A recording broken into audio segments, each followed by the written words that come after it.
తెలంగాణ రాజకీయ చరిత్రలో కీలక అధ్యాయం. భారత రాష్ట్ర సమితి నేడు 26వ ఆవిర్భావ దినోత్సవం జరుపుకుంటోంది. రాష్ట్ర వ్యాప్తంగా గులాబీ శ్రేణులు పండగ వాతావరణంలో వేడుకలు నిర్వహిస్తుండగా మేడ్చల్ పట్టణంలో బీఆర్ఎస్ జెండా రెపరెపలాడింది. పార్టీ నాయకులు భాస్కర్ యాదవ్ ఆధ్వర్యంలో జరిగిన ఈ కార్యక్రమం కార్యకర్తల్లో కొత్త ఉత్సాహం నింపింది. పార్టీ 26వ వసంతంలోకి అడుగుపెట్టిన శుభ సందర్భాన్ని పురస్కరించుకుని మేడ్చల్ పట్టణంలో భాస్కర్ యాదవ్ పార్టీ జెండాను ఆవిష్కరించారు. ఈ సందర్భంగా అమరవీరులకు నివాళులర్పించారు. జై తెలంగాణ, జై కేసీఆర్ నినాదాలతో హోరెత్తించారు. అనంతరం భాస్కర్ యాదవ్ మాట్లాడుతూ రాబోయే రోజుల్లో బీఆర్ఎస్ పార్టీ మళ్లీ అధికారంలోకి రావడం ఖాయమని ధీమా వ్యక్తం చేశారు. తెలంగాణ అస్తిత్వం కోసం పుట్టిన పార్టీగా గత 10 ఏళ్లలో సాధించిన అభివృద్ధిని ప్రజలు మర్చిపోలేరని ఆయన గుర్తు చేశారు. పార్టీ బలోపేతం కోసం ప్రతి కార్యకర్త సైనికుల్లా పనిచేయాలని పిలుపునిచ్చారు.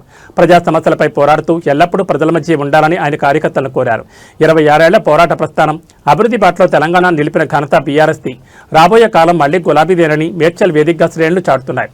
తెలంగాణ భవన్తో పాటు ప్రతి గల్లీలోనూ బీఆర్ఎస్ ఆవిర్భావ వేడుకలు ఘనంగా జరుగుతున్నాయి.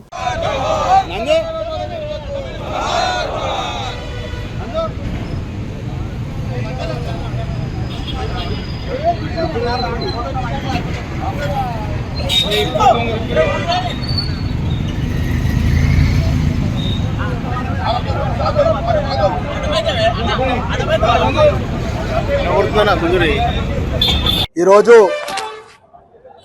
తెలంగాణ రాష్ట్రం కోసం, తెలంగాణ రాష్ట్రం ఏర్పాటు కావాలని మరి తెలంగాణ ప్రజల కోసం గౌరవనీయులు మాజీ ముఖ్యమంత్రి వర్యులు బీఆర్ఎస్ పార్టీ, ఆనాడు టీఆర్ఎస్ పార్టీని స్థాపించిన రోజు ఏప్రిల్ 27. ఈరోజు ఆవిర్భావ దినోత్సవం సందర్భంగా మా మేడ్చల్ పండుగ వాతావరణం నెలకొంది.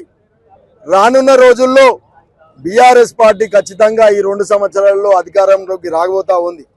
ఎందుకంటే మాజీ ముఖ్యమంత్రి కేసీఆర్ గారు ప్రజలు ఇచ్చిన తీర్పును మనము గౌరవించాలని, వాళ్ళు ఏ విధంగా ఈ కాంగ్రెస్ పార్టీ ఏ విధంగా పరిపాలిస్తుందో చూద్దారు గారు వారికి అవకాశం ఇచ్చారు. కానీ 3 సంవత్సరాలలో 3 పథకాలు అమలు కాలే, తట్టడు మట్టి ఎత్తిపోయలే, మోరిన నీరు తీయలే. మేడ్చల్ ప్రజలకైతే మంచి నీటి గోస కటకటలాడుతూ ఉంది. ప్రజలందరూ కూడా గౌరవిస్తారు. ఈరోజు ఇంత పెద్ద ఎత్తున మేడ్చల్లో జెండా పండుగ కార్యక్రమం నిర్వహించుకుంటున్నామని అంటే మీరే అలాంటే నేనున్నా అని ఈరోజు నియోజకవర్గంలో ప్రజలకు అందుబాటులో ఉంటూ మరి ప్రతి కార్యకర్తను కన్న కొడుకులా కాపాడుకున్నటువంటి నాయకుడు మా చామకూర మల్లారెడ్డి గారు. కార్యకర్త బాధపడితే ఆయన ఒక రోజు ఉపవాసం ఉన్నటువంటి నాయకుడు మా ఎమ్మెల్యే మల్లారెడ్డి గారు. ఈ రాష్ట్ర ప్రజలు ఈ గవర్నమెంట్ ఏ ఒక్క పని కూడా చేస్తలేదు. ఖచ్చితంగా మా బీఆర్ఎస్ పార్టీకి ప్రజలందరూ కూడా బ్రహ్మరథం పడతా ఉన్నారు. రానుల్లో పార్టీ మరి అధికారంలోకి రావడం ఖాయమని తెలియజేస్తా ఉన్నాం. ఈ కార్యక్రమానికి మా మాజీ కౌన్సిలర్లు, మాజీ కోఆప్షన్ సభ్యులు, మాజీ ఎంపీటీ, మున్సిపాలిటీ వార్డు అధ్యక్షులు ప్రతి ఒక్కరికి ఆనాడు 26 సంవత్సరాల నుండి కంటికి రెప్పలా ఈ కండువ కప్పుకొని మరి కాపాడుకున్నటువంటి